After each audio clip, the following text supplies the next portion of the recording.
Welcome back, everybody, to this Christmas edition of the Still Curtain podcast. I'm your host, Tommy Jaggi. Joining me, as always, is Shayne Kubas. We woke up to some tragic news this morning. The last thing that you want to see, and that is the passing of Franco Harris, Steelers legend, Hall of Famer, induction class of 1990, and it's just devastating. The timing, everything about it. This is just hard one to swallow. Yeah, and I think obviously the timing aspect is probably the worst part about it, just in the short term, because obviously we're losing Steelers legend. That's never fun to deal with, and with older players, we've lost players in the past. This is something that from that era, unfortunately, we're kind of getting to that point where a lot of those players are at that age where you start to worry about things happening even suddenly, like this seems to be. But with the anniversary coming up, the Immaculate Reception, what's planned for later this week. It's just a tough pill to swallow, I think, for the whole fan base. Yeah, and this week marks the 50th anniversary of the Immaculate Reception, Steelers versus Raiders 50 years ago, and it's too bad that Franco's not going to be there in this moment when the Steelers have had all this time to retire his jersey, that number 32, and now they're going to go forward with the retirement of the jersey, but Franco's not going to be there to witness it. My heart goes out to his family, everybody that was close to him, because this is just such a hard time. And my goodness, going back to this event, one of the most memorable plays in the history of the NFL. Yeah. And I would have loved to witness his reaction in this moment, and just a terribly unfortunate event. Franco, obviously 9-time Pro Bowler to begin his career. Every year since he started his career until 9 years in, was a Pro Bowler every single season. Played 12 of 13 seasons for the Steelers. His last one coming in Seattle. First team All-Pro. And he just a huge integral part of those Super Bowl teams in 74, 75, 78, 79. He was part of what helped them reach that dynasty level team there. I know Steelers were known for their defense, but man, Franco considered one of the best running backs of all time. And this is just awful news this morning. Let's move on for a little bit here, Shayne. Let's talk about, we're going to go back just really quickly and talk about the Steelers game against the Panthers here this past week. Lots of different ways for fans in this one to be rooting for. And I get it. I totally get it either way. The Steelers were 5-8 at that point. They had a 0.2% chance of making the playoffs. Well, now, Shayne, after the win, once you know it, the Steelers' chance jumped up 50%. They now have a 0.3% chance of making the playoffs. So slim to none. And so if Steelers win out, if they win these final 3 games against the Raiders, Ravens, and Browns, they would still need the Chargers, Browns, Jets. There's one other team in there too. Chargers, Browns, Jets. Maybe the Ravens. Patriots was one of them. Yeah. They would need basically everybody that's in that AFC wildcard hunt there to lose all 3 games. And the likelihood of that happening is incredibly slim. And it's why the chances are so low. And so what's really disheartening this season is a couple things didn't go their way. There were some games they could have won, they didn't. That 2-6 start really just was the nail in the coffin, really. And so now, even if the Steelers finish 9-8 by winning 4 straight to close out the year, it's probably not going to be enough, unfortunately. Yeah, I think that's the thing that's really unfortunate, like you said, is that this team could have been in position to make a run for a wild card spot if just a couple games go the other way. Like, I still think that the Ravens game, the first one, if Trubisky doesn't have to come in on no notice basically and have to try to win the game, I think we could have won that easily. I think we could have beaten the Jets if either Pickett starts from the get-go or if he was just prepared to play in that game. I think we could have beaten them. Like, there's a couple games you can look at and go, just a couple things go our way, and we might be sitting at 7-7, 8-6 right now instead of 6-8, and we'd be in a much better position for the playoffs. Yeah, and it's hard not to pinpoint that Ravens game specifically because 0 touchdowns until the last 2 minutes of the game, 3 interceptions, 2 of them just telegraphed to Pat Freiermuth. The third was an overthrow to Deontay Johnson, and it makes you wonder if Pickett were playing in that game had the results been different. I mean, it certainly seems like it could have been because the Ravens, although they were rushing the ball well, they weren't putting points up. Steelers held in the red zone, and so that game certainly could have gone a different direction. Now it would still require the Steelers to win out for that playoff berth. But now things are just looking like slim and grim. It's a very little chance they come back at this point. And so it just makes it just interesting down the stretch. We really haven't been in this situation in a long time. In my recollection, like I know I'm older than you, Shane, but I don't even remember the last time that we've been out of a race, a playoff hunt this early in the season with prior to this week. It was just a month still to go in the season. Yeah, I can't pinpoint a specific time. I know we have a couple like 8-8 seasons in the last 15 years that probably we may have been out of it the last couple weeks, but even then maybe we weren't from a statistical standpoint or from a like odd standpoint. It's going to be very likely that no matter what we do this week, we're going to come away from this week not having a chance at the playoffs. Like we probably will not have even the slightest chance of it anymore. So it's going to be weird. I think Steelers fans, a lot of them expected this, but maybe not in the way that it's happened, where we had opportunities to where we could have been in the playoff, hunt. But it's going to be weird for a lot of people for sure. And if my memory serves me correct, I believe the last time the Steelers had a losing record season was 2003, and they drafted Troy Polamalu, and I was back in middle school back then, and so it's been a hot minute, and I don't remember that season particularly well. I was a big fan even back then, but so assuming the Steelers lose one of these 3 games down the stretch, that's what we're looking at, the first losing record season under Mike Tomlin. I know how much he cares about winning, how much he cares about keeping that streak alive. As much as he'll say that it might not matter to him, it does. So it stings a little bit to watch the Steelers this year. Let's look at that Panthers game specifically, though. And are there any players that you want to highlight from that game that you thought played pretty exceptionally?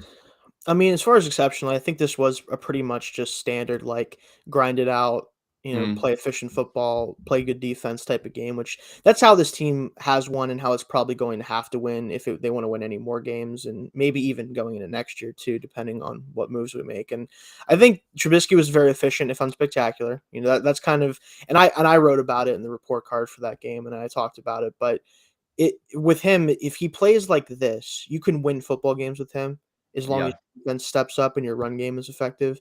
But as soon as he tries to do more than this, that's when the problems start to come up, right? Like we saw it against the Ravens, where he had to come off the bench and he tried to make plays and all this stuff, and it just didn't work out. But when he's within himself, when he just has 1 or 2 reads to make on a play and do that, he's fine. But that's why he is the fact that we'll talk about it later. Pickett's healthy, he has to play because we know who Trubisky is. Like we know that this is the best version of him, where he's just kind of out there making 20, 30 throws, and you try to keep him from making any mistakes. And he still kind of threw a couple balls that could have been intercepted, honestly, too. But he did. Yeah. In general, he played fine. He did what he needed to do, but that's what we're going to get from him if he plays.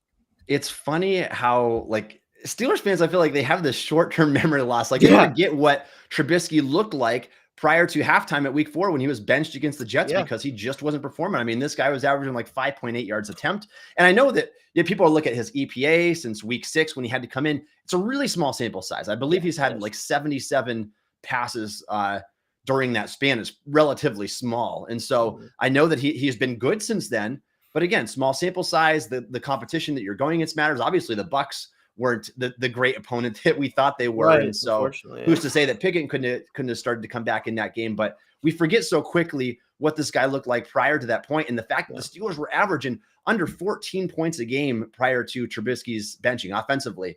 And the results are just not good enough. And if you even look at this last game against Carolina, 22 pass attempts, 45 rushes. Like how often are you going to be able to run the ball more than twice as much as you pass the ball? You're not going to be able to execute that game plan very often. It works against a bad team like the Carolina Panthers, a team that's even worse than what the Steelers are this year.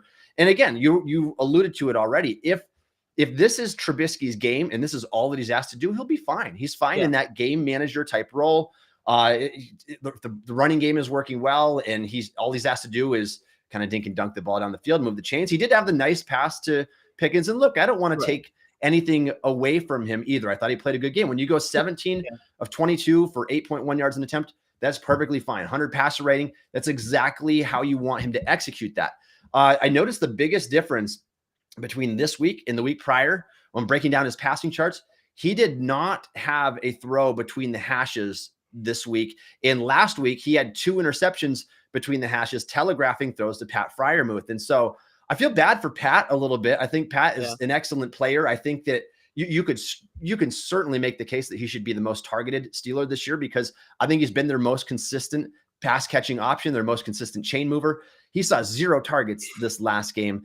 hasn't happened at all in his career in every game that he's been healthy. And so if it means that the Steelers win, if Pat's not getting targeted, that's fine. You're not going to be able to do this often. Have this type of game plan where you keep maybe your fourth or fifth best player on the entire team out of the game plan completely, which was what they did with Freiermuth this past week. So it's going to be interesting to see how things shift a little bit this week. I think that the Raiders are going to be a tougher opponent and one that Steelers have struggled with in the past. And so we're going to talk about that matchup here pretty soon. And outside of that, Shane, like I really want to highlight Alex Highsmith again. I know that we've talked about him a lot this year, but the guy was spectacular. I mean, he was good when Watt was out. I think that he does need to get pressure on a more consistent basis, but when it comes to high quality sacks, splash plays, the guy is at the top of the list. Like I think he is tied for 6th, if my memory serves me right, in sacks right now, 11 sacks. And he's got 5 forced fumbles. He leads the NFL in that category. So taking a page out of the TJ Watt playbook, Watt had 8 during the 2020 season. And so Highsmith has certainly come a long way. And the Steelers are going to have a really tough decision on what to do with him, because we're looking at like Bradley Chubb level money at this point. When you perform that well, the guy doesn't get injured and he doesn't have to leave the field. I mean, we're talking Chubb made bank, and that guy hasn't played a healthy season in his career. And so I know your former draft status matters, all that, but man, it's going to be a really interesting conversation this offseason with Highsmith agent, and to see what Steelers are going to be able to do there, because that's a lot of money that you're going to invest into a pair of pass rushers. I think it's necessary, but we'll see how that ends up going. All right, let's shift the focus here now, and we're going to talk about Kenny Pickett in his return here. Shane, it blows my mind. It blows my mind that there is a decent sized group of fans out there, you could see from the reactions on social media, that do not want Pickett to come back, even though he's medically cleared and ready to play. Like, I can understand not wanting to get that 3rd concussion. It is scary. It's got to be in the back of your mind. And that's the case for every Steelers fan. But if Pickett is ready to go and he wants to be back out there, Tomlin wants him back out there, this guy needs the reps. I mean, he's already missed enough time this season. He's been injured twice with a concussion, missed time with that. He didn't get his first start until week 5. And so ideally you'd like to have seen him play the entire year. I think that in a perfect world, that's what you have liked, and to see him make those baby steps forward every single game. And we haven't been able to see that because it's been one setback after another. But now that he's medically cleared, I want to see him in these last 3 games. And I think that's the conversation that I've seen a lot, is like, well, some people just legitimately don't think he's any good and are already ready to move on from him, which, if you're one of those people, I'm sorry, that's just not how this works. And he also hasn't warranted that treatment at this point. But more importantly, like, some people have focused on the health aspect, and I totally understand that, because concussions are both scary. And in his case, he's had 2 of them now that are recorded. Who knows if he had any, in college, obviously, too. That's something you have to factor in. But if they're saying he's medically cleared, I don't want to be the one to say that, oh, well, the Steelers are wrong, the doctor's wrong. I don't like to play that game, because I'm not involved enough to know anything like that. So if he's healthy enough and the team is comfortable with him playing and he's comfortable playing, he has to play. This is valuable experience for him. This is a point where technically you can tell him, hey, we still have a shot. We need, you can play that up. But even if the season does get to a point after this week where the last 2 games don't mean anything for playoff chances or anything, this is, again, just valuable experience for him going into next year, where he's going to be the starter unquestionably from week 1. You're going to get to see what that looks like for him. And you want to get a feel for, okay, what things should be looking for, hopefully, in a new offensive coordinator, hopefully in, weapons for him that we maybe want to add. All that stuff needs to be addressed now, while you have the opportunity to basically get free reps for him, where there's no real pressure on him to have to take this team on a playoff run or anything like that. Yeah, and it's unfortunate for a guy that you played 5 seasons in college. He started the last several years, and to get a pair of concussions within 8 weeks of each other in the NFL. And it's because, the hits were kind of fluky. He was slammed to the ground and he happened to hit the back of his head off. I hope that he doesn't take more big shots like that. I hope that, he probably fought a little bit too hard for that one. Probably should just taken the sack. I don't blame him for being a competitor, obviously. You don't want to see him take those. He's wearing the new helmet now, like Pat Freiermuth. I don't know what that's going to protect against or anything that way. And the argument that people have been making this week, Shane, is that they believe that Trubisky gives them a better shot of winning these last few games. And to that, I would say, I don't care if he does or he doesn't.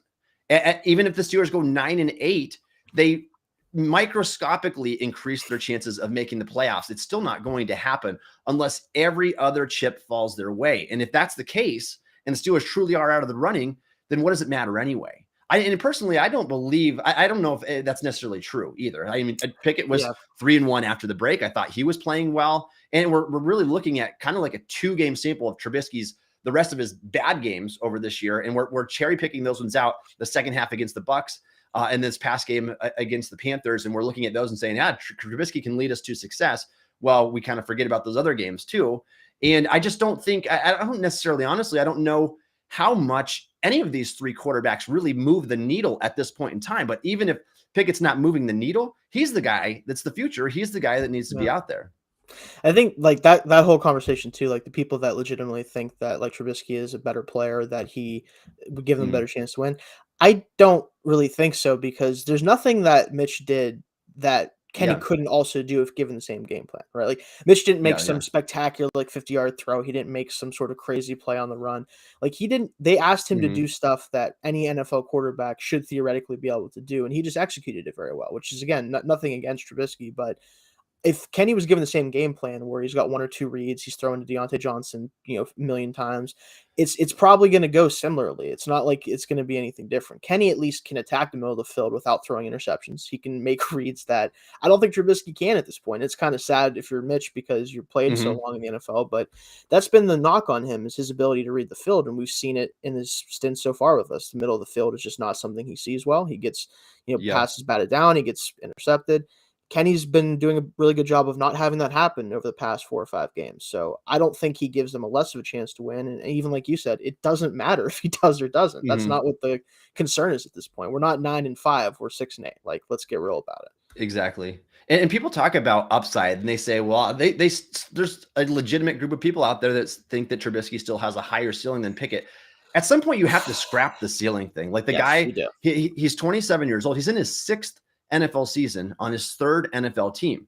I mean, at some point you have to say this is a career backup, and you have to be fine with that. And I think that if you view him that way, as a stopgap starter who is a high-end backup, then you're comfortable with Trubisky. But if you view him, you're still holding out false hope to believe this could be our guy still if Pickett fails. That's not going to happen. In fact, I don't know, and I don't think, honestly, that he should be on the team next year. He's got a $10 million cap hit. The Steelers can save $8 million. And you can go, and realistically, you can go from Trubisky as your primary backup to a guy like Mason Rudolph. And there's a dozen other names in that Rudolph category type of player. And you could save double or triple the amount of money when you're spending on Trubisky. Like, to me, that's an easy decision that he's not here next year. And I think that's something that fans need to consider as well. I don't care what your evaluation is of Pickett at this point. I was not the biggest Pickett fan either. He was 48th on my board. He would certainly not have been. There would have been a dozen players I would have taken over him at that particular spot. But now that the Steelers have drafted him, and now that they've invested that 1st-round pick and are trying to make it work around him, you got to root for the guy. You got to hope that he's the one that turns out, because you don't want to go and burn that pick and then 2 or 3 years later have to go and start the whole process over again. And so people should be rooting for him to succeed. And I don't understand those who are still wanting Trubisky or even Mason Rudolph, oh my goodness, to come in at this point. We've seen enough of Rudolph. I think that Rudolph, if you view him what he is, a 3rd-round pick, he's served his purpose. I mean, he's like 5-4-1, I believe, as a starter, and that's great. But you try to make him something he's not, then it becomes bad all of a sudden. So you have to view these guys for what they are. So Shane, what would you expect from Pickett this week, and what to you would look like a good game against the Raiders? I think he just has to show that, there's no, lingering issues from concussion. He not showing that he's tentative, or that he's, avoiding making plays just because of the injury. Because I think that obviously is a bad sign from a psychological standpoint as a player. So showing the same stuff he had been showing, taking care of the football, making big plays over the middle of the field, taking more shots down the field, pretty much just continue what he was doing prior to his injury, really. Like, that's what it comes down to. If you can do that, I think we're in good shape, and I think we'll have a good chance to win as well. I'd like to see him do what I was hoping he would do against the Ravens before he got hurt, which is finally throw 2 touchdowns or more in a game. That would be definitely helpful for the offense as well. But I also think he needs to take advantage of what's hopefully kind of a corner being turned by Deontay Johnson this year, because I still think a lot of it is the scheme and what he's being asked to do and stuff like that. He's getting open still. It's just not for a lot of yards or, big play opportunities. But take advantage of him. Hopefully Freiermuth gets back involved, and of course, give me more Pickens targets. Like, I don't care how many there are, just as long as it's 7 or more, I'll be happy with it. But that's what I want to see from him. So.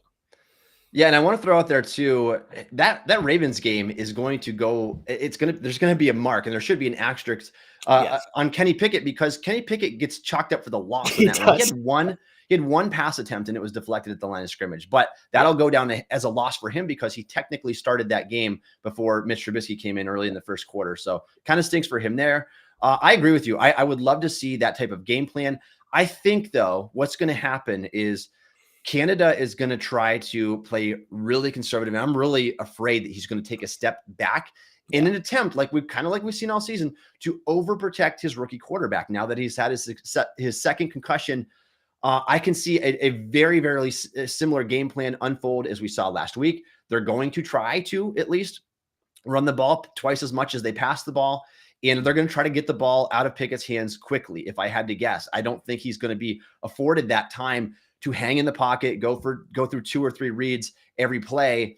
And I think that's a little bit unfortunate in a sense, because I think that part of it is living in fear. I understand you want to be super protective of him at this point. You do not want him to get that 3rd concussion late in the season, but I still feel like you have to kind of just let him play football. And if he has to play backyard football in a few of those plays, I think that's Pickett's game. I think that's where he could thrive eventually, is kind of scanning the field, running outside of the pocket, throwing on the run, that type of stuff. And you don't want to pigeonhole him into being something that is not, just for the sake of overprotecting him. Again, we hope that he can stay healthy the rest of this year, but I do worry that that's going to be the case this week. I would love to be able to see him, though, make a few of those wow type plays where he hangs in there, extends the play, makes the first guy miss, and then whips one over the middle. And that's what we want to see. We want to see him take those steps in that direction, get those yards per attempt up, because they're still towards the bottom of the league, get that passer rating up a little bit, and maybe throw a couple scores. And I think that that's all that you can hope for coming back this week after concussion, considering what the game plan is probably going to be. I've heard this thrown out there as well, Shane, this week, and people are flirting with the idea, and they said as early as this game, they wouldn't mind seeing Pickett shut down for the remainder of the season because of the concussion scares. Do you agree or disagree? Again, like, if you're going to put him out there at all, you can't take him out just because the season's over, because it already is. Like, realistically, we know the season's over. There's no way that we're going to, if it happens, I'll come on here and say, oh, I was wrong. I was dumb. Should have assumed it would happen because it's the Steelers. We always find a way to do stuff like this, but it's over, right? Everything at this point is evaluation. It's figuring out who you want to be, who wants to be on this team. Who do you want to be on this team moving forward? What does Kenny show you? So again, as long as he's healthy. Now, obviously, if he gets another concussion, which I don't even want to talk about, he's not coming back, right? He's not. Nope, I'll just be happy if he's good to go, soon after that, right? But unless he gets hurt, in that way or another way, he has to play, because this is such valuable time for him, and a not really great situation to show that he's made the strides that he was showing before his injury. Like, it needs to continue to happen. He needs to stack good performances and have the opportunity to go into the offseason feeling like, okay, this wasn't the best situation to jump into offensively. We're going to figure that out. But I still managed to show flashes of the stuff that I want to show, that I think I can be a great quarterback. That's what the rest of the season matters. That's what matters for the rest of the year. Yeah, and expectations are so high anymore. They're so high in the NFL. It's why you see a guy like 2nd overall pick Zach Wilson get benched halfway through his second season, and Wilson is younger than Pickett. And so you just don't have very long. Teams need to figure out who they are and where they can move on from there. And so Steelers need to give Pickett obviously the rest of this year. They need to give him all of next year and see what they have. And hopefully by then we're looking at a franchise quarterback. And if not, we could be looking at another quarterback as early as the 2024 draft, because they can't afford to stick with the quarterback as long anymore as what they did in the past. Even a team like the Steelers, who we know how stubborn this organization is. This is the same team, like we said in the past. It started Artie Burns for 3 years, started Jarvis Jones for 3.5 years. And so they're not willing to give up on those guys historically, but things have to change when expectations are so high and there's so many good quarterbacks in the league, and you just can't settle for less. And so obviously Pickett needs to be out there. I almost think a bigger question this week, Shane, is we need to see these young guys, like every single youthful body out. They should be on the field. They should be playing in these games, because again, the end result doesn't matter as much as what you're attempting to do in the future and beyond. Like I'm going to be scratching my head if Mark Robinson is inactive for this game, now that Myles Jack is going to be back. And it just wouldn't make any sense to me. You've got a 22, 23-year-old linebacker sitting there, hard-nosed guy. We have not hardly seen him touch the field this season, especially on the defensive side of the ball. But I think he needs to be out there, and as well as every able-bodied, youthful player on the team, because you need to see what you have in these guys. And honestly, some of these veterans, they're not going to be here anyway. Like Myles Jack he's got an $11.25 million cap hit next year. If the Steelers tack voidable money onto that guy, I'm gonna lose my mind, because it's just not worth it. I think that Jack at this point in his career, he's going to enter age 28 season, which is old for a linebacker. He's got degenerative knee issues, and he has not been very good in coverage. And if you're willing to fork up that much money for that guy, or pay a penalty for him essentially in the future, that's a bad business decision. And I'm hoping that with Andy Weidel there, with Omar Khan running the show basically on his own now, and knowing that the Steelers need to open up the Super Bowl window again, I hope that they don't make those short-sighted moves like that. But he's not the only one. I mean, Tyson Lulu could be gone. Montravius Adams could be gone at the money that he is. And all these guys, you need to take the veterans off the field as much as you can in these next 3 games, and you put the young guys on the field. That's my take on that. All right, we're going to move on. If you're a fan of the Pittsburgh Steelers and you would like to support the Steel Curtain podcast, please consider subscribing to the Steel Curtain podcast on YouTube. We appreciate all your support. All right, Shane, let's talk about the Steelers versus Raiders. Christmas Eve, primetime football. Going to be a lot of eyes on this game, especially like we alluded to already, in the fact that the Steelers will be honoring the great, late Franco Harris. It's going to be a very emotional game all around for everybody involved. And especially, I feel like, obviously for family members, people close to him, but for the older generations of fans too, who watched him play all throughout the 70s. And we know some of them personally, and some of our writers at Steel Curtain, they've already expressed how just heartbroken they are over this. And I get it. It's just a devastating moment, and it's something that you hate to see. But there's gonna be a lot of people tuning in, holidays or not. And so let's talk about this game here. The Steelers open the week as 2.5-point favorites. And again, haven't been favored very often. Believe it or not, they were underdogs against the Carolina Panthers on the road last week. I think that they should have been favoriting that game. I didn't really agree with that line. I had the Steelers winning 20-17. They ended up winning 24-16. 24-16. And so Steelers do get favored at this time. And now, Shane, honestly, I'm questioning the line a little bit the other way. How do you feel about this line? I think it makes sense when you think about everything, I suppose, because one, they're at home, right? So that's a big thing. So you get the 3-point bump basically from that. You also have to factor in, you said, the emotional aspect. Like, the sport there's a lot of emotions in general, but in a situation like this, it was already going to be emotional just because of who they were honoring and the play and everything else. But now with what's happened too, I mean, these guys do not want to go out and lay an egg in this situation. Like, that is the last thing that anyone wants to happen, and they want to happen. So this is going to be a game they play harder for than probably any other game they played this year. And I think whenever you look at a team like the Raiders, who don't really seem to have a lot of a direction, I know they're just coming off a really emotional high with that weird whatever happened with the Patriots game that I still can't figure out what Jacoby Myers was doing. Crazy. But again, I think that they're in an emotional high, and I think they're going to come down from that. And I think we're about to hit an emotional high because of the situation that's happening. So I think the line does make a lot of sense when you factor everything in, especially. Okay, well, we're going to give our predictions here in just a minute. I get that. And man, even with that bizarre play at the end of that, my goodness, worst pitch of all time, maybe. It was just an awful decision. But even with that, now these teams are squared. Both have a 6-8 record. But even if the Raiders are ahead of the Steelers in the standings because of tiebreakers in the AFC, But even if the Raiders win out, their chances are still very, very slim, and they would need a lot of things to go their way as well. So again, neither of these teams have a lot to play for other than pride at this point. Let's take a look at the injuries real quick, Shane.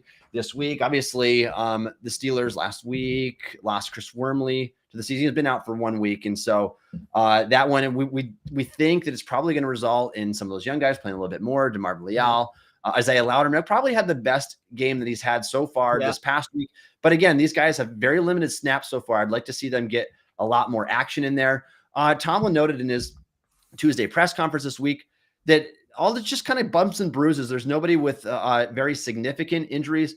Terrell Edmonds is the only one who missed practice completely due to an injury. That was a hamstring injury.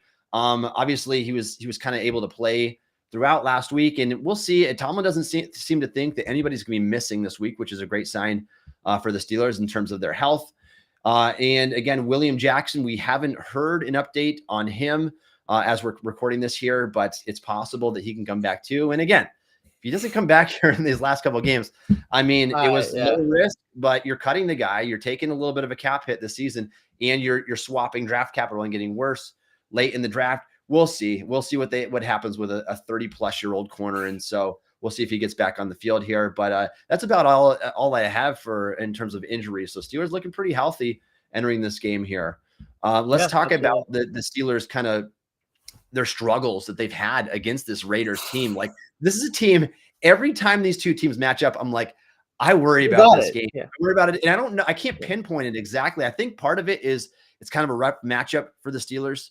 And I think that that's going to be the case again this time around because Derek Carr pretty much just has their number. And now that Josh Jacobs is playing out of his mind as well, you can make a strong case that he's been the best running back in the league this year. And we know the Steelers have been a little bit susceptible on the ground. They had a great game against the Panthers, but gave up 215 yards and 5 yards a pop against the Ravens in the week prior. So the Steelers are actually 2-6 over their last 8 games against the Raiders. Mike Tomlin is 2-5 all time against this team. And so not the results that you would hope for here.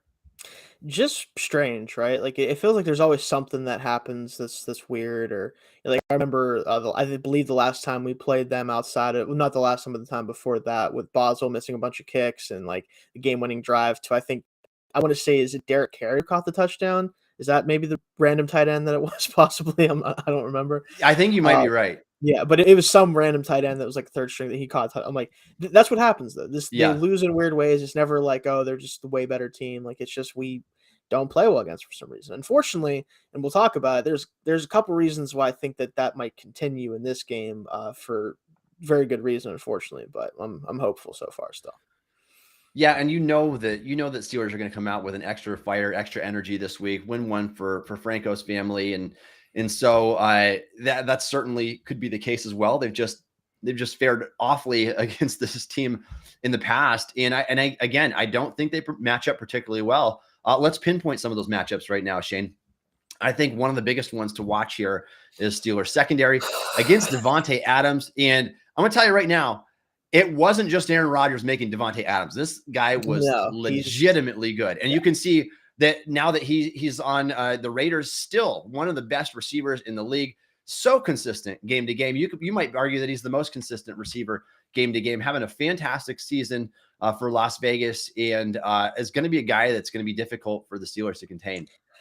I do not even want to think about what he can do to our corners. Like, I guess you throw Sutton on him, just because he's the most, likely to not get burnt right off the line and to get just washed basically on every play. And you have to keep somebody. I mean, you just have to, right? Because if it's a one-on-one, the ball is going his way and he's catching it like that. It's just not going to happen. This is definitely one of those, like, I'm watching for, like, I'm hoping it's not going to happen, but I could see a 200-yard game from him legitimately. Like, if they do not target him specifically, especially with Waller back now and that situation, like, I just worry that this is going to be why we lose this game, because Davante Adams just destroys our entire secondary. I'm definitely he's such a savvy route runner. He knows how to set up his defender and then just creates so much space after that break. And he's one of the best with the ball in the air. And I just feel like this is a terrible matchup because you can argue that the Steelers cornerbacks the very worst position on their team this year. Oh, I'd say yeah. maybe corner, It's offensive tackle, but if they're right there, I yeah. mean, they're right there. And the Steelers don't have any athleticism at the position at all, with Kelly Witherspoon being out all this time. Basically, the whole season's played a couple games this year, and he didn't even look good when he was in. And so it's going to be a tough matchup for the Steelers. They need to shift some help over his direction. I would make any other receiving option beat you in this game. And the other one, we've talked about him already a little bit, is Josh Jacobs, and just a guy who has been shredding defenses all year. And it's kind of bizarre to me because you typically don't see a breakout season for a running back like this when he's this far into his career. Jacobs is going to be a free agent next year. Now the Raiders have a big decision to make with him, but the guy's playing out of his mind. He's the most efficient running back, #1 in DVOA, pretty much across the board in all efficiency numbers. And he just has the ability to gash teams on the ground. And so, again, we've seen Steelers defense, rush defense has been very up and down. Great week last week, terrible week the week before.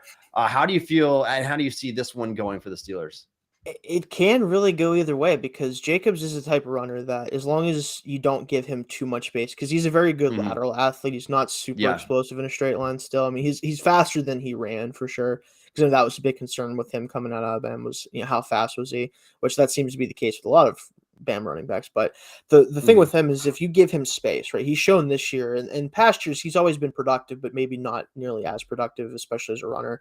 He's just taken advantage of every bit of space he's been given, right? He's made every cut right. It feels like his vision has improved a lot. Like any space he gets, he takes advantage of. So as long as they cannot give him too many gaps to exploit, I think they can at least keep him in check. It may not be anything great, like he still might average 4.5 yards a carry, he might get 100 yards, but I just don't want to see the big game-changing chunk plays that get them from, the 50-yard line into the red zone in one play. Like that's what they have to try to avoid against him.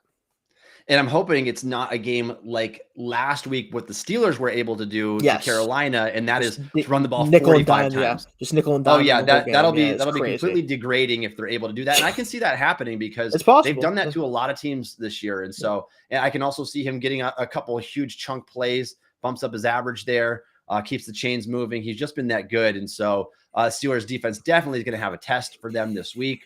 Miles Jack back from injury. Devin Bush, I think, has been playing probably the best football of his career these last couple of weeks. And I think that his last game was pretty impressive. Had a couple stuffs at the line of scrimmage. And so they're going to need both of those guys to fill those holes and step up big this week. Probably the biggest individual matchup this week, Shane, I think, is going to be Alex Highsmith against left tackle Colton Miller. One of the best in the game. This is probably going to be his biggest challenge of the season so far. Colton Miller is a very solid football player, good athlete, great feet, probably the best pass protecting player that he's had to go up against so far. And so if Highsmith can have a good game against Miller, there's another talking point for his agent right there. Gets a sack or two. So we'll see how that one plays out. I would still expect the Raiders game plan to be leave Colton on an island with Alex Highsmith over there and shift the attention towards TJ Watt, which is nothing out of the norm. It's what we've been accustomed to seeing. So we're hoping that one of those guys or a combination of the two can still find a way to make their impact in a few splash plays like they typically do. Yeah, I think Highsmith, he is going to be the one that if he can win his matchup, because like you said, he's going to get a lot of one-on-ones. He just has to. Like that's just kind of the nature of playing the Steelers. He's going to get his matchups. If he can take advantage of it, like he was able to last week, again, he's a guy that you mentioned it previously. I really want to see him continue to be a Steeler. I know the money's probably going to have to be ridiculous, but hey, I mean, if you have a duo like that, you can get away with having other stuff as long as you draft well enough around them. So we'll see how that goes. But yeah, he needs to have a good game.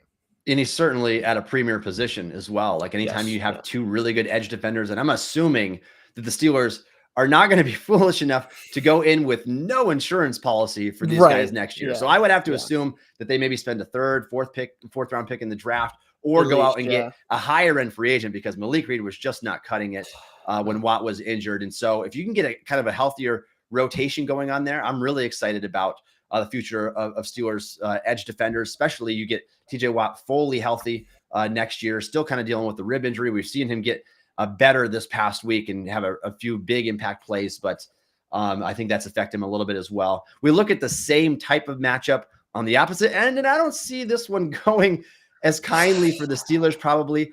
Chuks Okorafor, Steelers right tackle against Max Crosby. And Crosby he's a menace. I'm telling you, like, I think that Crosby is one of the most underrated players in the NFL because he doesn't get elite sack numbers typically, but this guy is always near the top of the lead in pressure rate.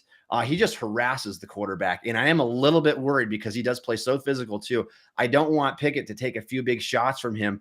I certainly think, even though that I think that Okorafor is probably the better and more consistent player between him and Dan Moore. Oh, yeah. I'm shifting the attention Okorafor's direction this week in a tough matchup against Max Crosby. I'm going to take my chances with Dan Moore on an island when applicable because I just don't want to see Pickett hammered to the ground again. Yeah, Crosby, he's honestly, I still obviously believe Watt's the better player, but he's very similar in the fact that he is relentless. Like it does not matter how many blockers you throw at him. It does not matter how many snaps he has to play. He's always trying to get to the quarterback with every bit of energy he has, right? And when you combine the fact that he is a very talented athlete and he is a legitimately talented player, you get those two combos. We've already seen what that can do for a player, right? I mean, that's something that just makes it so hard to play them because there's some players, as good as they are, you can there's some times where you can say, we're not going to have to deal with them too much because they're going to need a player too. They're not going to play as hard maybe in the run game. Like that is not Max Crosby, right? Like he's going to be coming at you 100 miles an hour, all 60, 70 plays he's out there. And they have to have a plan to deal with him and make him not have to basically make him not be able to wreck the game entirely for them. And it still irks me going back to that draft and Max Crosby sitting there round after round. I'm like, what is going on here? This guy has long arms, a tremendous athlete, small school guy, which is what really you want. Profile, it's perfect for what taking in those mid rounds like that. And the Raiders just got an absolute steal with him and has already developed into one of the best and most consistent pass rushers in the league. And so I do think that this is this game could potentially be decided by the impact plays of these pass rushers. I think it'll be a close enough game that whoever has more splash plays there and whoever can protect better can obviously maybe come away with this win. So let's go ahead and give our key to victory this week, Shane. Christmas Eve, Steelers versus Raiders. What are the Steelers going to have to do to win this game? I think the main thing they have to do is to not let, and we talked about Davante Adams, completely wreck them, right? Because Waller's a good player, but he's been injured a lot of the year. I'm not sure how much of a factor he'll be still. We'll have to see how that goes. Renfro's a really talented slot player, but I'm not concerned about him breaking the game in any way. Adams cannot have a signature like 10 catch, 150-yard, 2 touchdown. It can't happen because if it does, that opens up the run game for them even more with Jacobs. They're going to be able to control the clock. They're going to be able to create big plays off of that. It's too much to expect them to win if they have to deal with him having a true explosive performance. So that's number one. And then the offense just has to have the football, contain everything, and make sure that they have good time of possession because the Raiders, even though they're turnover prone sometimes, Carr's had issues with that. If they have the ball a lot, the more chances you give them to create a big play, the more likely, obviously, they're going to get one, especially with Adams out there. Yeah, I completely agree with Davante Adams. That is the key this week. And the analytics strongly suggest that the passing game still translates to points better than rushing attack does. It's why against the Ravens, even though they were able to just gash the Steelers on the ground, didn't necessarily translate to points still. Yeah. And so you want to see them stop the passing game. It's demoralizing to get run all over, but you can typically hold in the red zone still, which is key. Yes. And that's what the Steelers have been able to do this year against the run. And so we just don't want to see them just be shredded through the air because that's more likely going to translate to points. I think that's the big one. And then for the Steelers on the opposite end, I think they need to be able to execute on the ground similarly to what they did last week. That you're hoping that they're able to rush the ball 10, 12, maybe 15 times more than they pass the ball. If they're able to do that, it means probably that they're up in the game and that their game plan is working. If they can't do that, I do worry about what type of game Canada is going to call because he might be overprotective of Pickett, and we might see that same game plan we saw in his first several starts where we get these speed rollouts, we get the ball out of his hands really quickly. And if that ends up being the case, I just don't know if the Steelers are going to have enough firepower if they go down in this contest to be able to come back. So I think that they're going to have to run the ball, and we'll see if Steelers are willing to adjust that game plan as it goes on. But obviously pass protection could be an issue in this game as well. And so those are all things that I'm still sure the Steelers are going to factor in. Shayne, let's go ahead and give our predictions before we sign off until after the new year here. So what do you think is going to happen this week at Acrisure Stadium on Christmas Eve? I have to go with the Steelers just out of principle because of what the situation is. I don't necessarily know if I feel very good about it at this point, just because, again, the Raiders have had our number. It's a bad season, a lot of stuff going on. But I have to at least tell myself and assume that this team will be able to come up, play as good as they possibly can, play hard, and come out with a 3-point victory, 24-21 Steelers. All right. I think that we've been kind of the opposite like the last 3 or 4 weeks here because all these lines have been so close. And so they could really it's hard swing to either way. Yeah. I would love to say the Steelers this week. And again, with the passing of Franco, I can definitely see the Steelers getting that motivational boost and really, really wanting to bring one home here. I do have the Raiders winning this game, though. I said that in my betting prediction as well. Again, it's just hard to argue against the history and just if you look at these teams on paper, how they match up. I don't think the Steelers match up particularly well. The Raiders have won 4 of the last 5. The Steelers are only 2-5 all time against the Raiders under Mike Tomlin. And so I do think that those are things that should be considered and not necessarily is going to continue that way. But I do think containing Adams, containing Josh Jacobs, and then Carr always seems to show up with a pretty nice game against the Steelers. And so this is kind of, if you had to point to like a kryptonite around the league, this might be like that underdog kryptonite that people don't talk about enough, but they just don't match up particularly well. I've got the Raiders in a close one. I do have the Steelers covering, and that is a 19-17 football game. So we'll see what type of results we get here in week 16. Probably going to be a lot of people tuning into this one for this Christmas Eve event. And we will be back next time after the holidays. So thanks for joining us on the Still Curtain podcast. You can follow Shayne on Twitter at Shayne Kubas. You can follow me on Twitter at Tommy Jaggi. You can check out the Still Curtain podcast wherever you get your podcasts and also check us out on YouTube. Thanks for listening to the Still Curtain podcast.